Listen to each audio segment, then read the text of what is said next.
নমস্কাৰ বন্ধু বান্ধৱীসকল, স্বাগতম জনাইছোঁ মোৰ আৰ্টেক আছাম চেনেললৈ।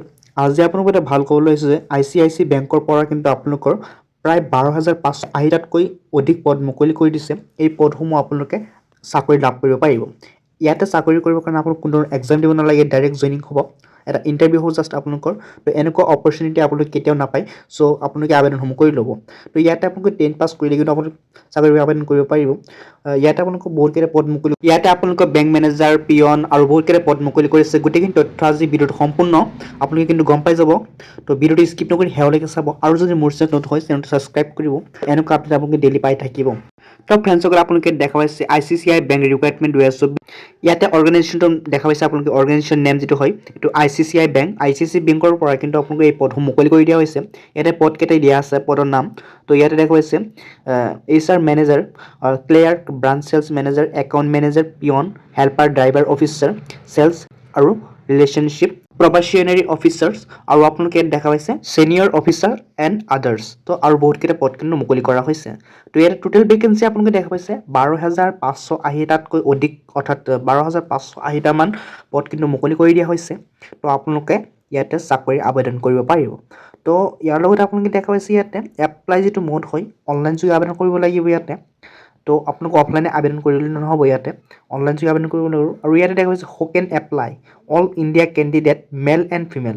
তো মহিলা আৰু পুৰুষ দুয়োজনে কিন্তু আবেদন কৰিব পাৰিব এই চাকৰিসমূহত।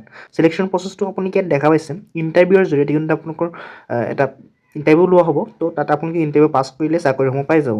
তো ইয়াতে কোনো ধৰণৰ এক্সাম দিব নালাগে। ICICI বেংকৰ যিটো ৰিক্ৰুইটমেণ্ট 2024 যিটো চেলাৰী হয়, চেলাৰীটো আপোনালোকে ইয়াতে উল্লেখ কৰা নাই, good salary as per ICICI bank rules. তো ভাল এটা এমাউণ্ট আপোনালোকে কিন্তু লাভ কৰিব। তো আপোনালোকে এই চাকৰিৰ বাবে আবেদন কৰি লওক। তো জব লোকেশ্যনটো আপুনি এক্ৰছ ইণ্ডিয়া, গোটেই ইণ্ডিয়াতে কিন্তু প্ৰযোজ্য হয়। লগতে আপোনালোকে আপোনালোকৰ বয়সটো কিমান লাগিব ইয়াতে আপোনালোকে দেখা পাইছে 18 বছৰ আপোনালোকৰ কি হ'ব লাগিব মিনিমাম, আৰু মেক্সিমাম 45 ইয়াৰ্ছ, অৰ্থাৎ 45 বছৰ বেছি হ'লে আপুনি আবেদন কৰিব নোৱাৰিব বা এই চাকৰিসমূহ লাভ কৰিব নোৱাৰে।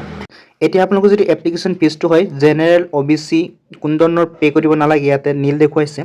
তো SC ST সকলেও কোনো ধৰণৰ টকা পে' কৰিব নালাগে এপ্লিকেশ্যন কৰোঁতে, অৰ্থাৎ ফিজটো কোনেও দিব নালাগে। তো ইয়াতে এক্সপিৰিয়েঞ্চ আপোনালোকে দেখা পাইছে, ফ্ৰেছাৰ্ছ আৰু এক্সপিৰিয়েঞ্চ। যদি আপুনি কোনো ধৰণৰ বেংকত চাকৰি কৰা নাই, তো তথাপিও আপুনি যদি নিউ হয় তথাপিও চাকৰিসমূহ কৰিব পাৰিব। আৰু যিসকলৰ এক্সপিৰিয়েঞ্চ আছে সিহঁতে কিন্তু আবেদনসমূহ কৰি চাকৰি লাভ কৰিব পাৰে। তো এডুকেশ্যন কোৱালিফিকেশ্যনৰ কথা যদি আমি ইয়াত কওঁ, candidate should have pass 10 class, 12 class and any graduate from recognise university or institute. আপোনালোকৰ কিন্তু 10 পাছ, 12 পাছ আৰু যদি কোনোবাই গ্ৰেজুৱেট কৰিছে সিহঁতে কিন্তু লাভ কৰিব পাৰিব। তো ইয়াতে ইম্পৰ্টেণ্ট ডেট দেখা পাইছে আপোনালোকে, starting date apply online already start হৈছে, অলৰেডি আৰম্ভ হৈছে কিন্তু। তো last date for online ASAP, সিহঁতে কিন্তু যিকোনো সময়তে এপ্লাইটো কিন্তু বন্ধ কৰি দিব। চ' আপোনালোকে ইতিমধ্যে, অৰ্থাৎ এতিয়াই আপোনালোকে আবেদনসমূহ কৰি ল'ব পাৰে। তো ইম্পৰ্টেণ্ট লিংক কিন্তু আপোনালোকে দেখা পাইছে, ইম্পৰ্টেণ্ট লিংকসমূহ আপুনি এই পেজখনত পাই যাব আৰু মই ডিছক্ৰিপশ্যনত দি থৈ দিম, আপোনালোকে তাত গৈ আবেদনসমূহ কৰিব পাৰিব। ইয়াতে দেখা পাইছে এপ্লাই অনলাইন, ক্লিক হিয়াৰ অপশ্যন এটা দেখা পাইছে। এই ক্লিক হিয়াৰ অপশ্যনটোত আপুনি যদি ক্লিক কৰিব, ক্লিক কৰাৰ লগে লগে কিন্তু আপোনালোকে বেলেগ এটা পেজলৈ আহি যাব য'ত আপোনালোকে আবেদন কৰিব পাৰিব। ইয়াতে আপোনালোকে দেখা পাইছে কীবৰ্ড, লোকেশ্যন, ফাংচন। তো ইয়াতে আপোনালোকে ইয়াতে ফিল কৰি ৰিচেট অপশ্যন এটা দেখা পাইছে, এই ৰিচেট অপশ্যনটো যদি ক্লিক কৰিব, ক্লিক কৰি কিন্তু আপোনালোকৰ আবেদনসমূহ আপোনালোকে সম্পন্ন কৰিব পাৰিব। যদি আপোনালোকৰ কিবা অসুবিধা হয় কমেণ্টত জনাব, আৰু যদি ভিডিঅ'টো ভাল লাগে লাইক কৰিব, আৰু মোৰ চেনেলটো ছাবস্ক্ৰাইব কৰিব, আৰু আপোনালোকৰ বন্ধু বান্ধৱীসকলে ভিডিঅ'টো শ্বেয়াৰ কৰি দিব যাতে সিহঁতে আপডেটসমূহৰ বিষয়ে গম পায়।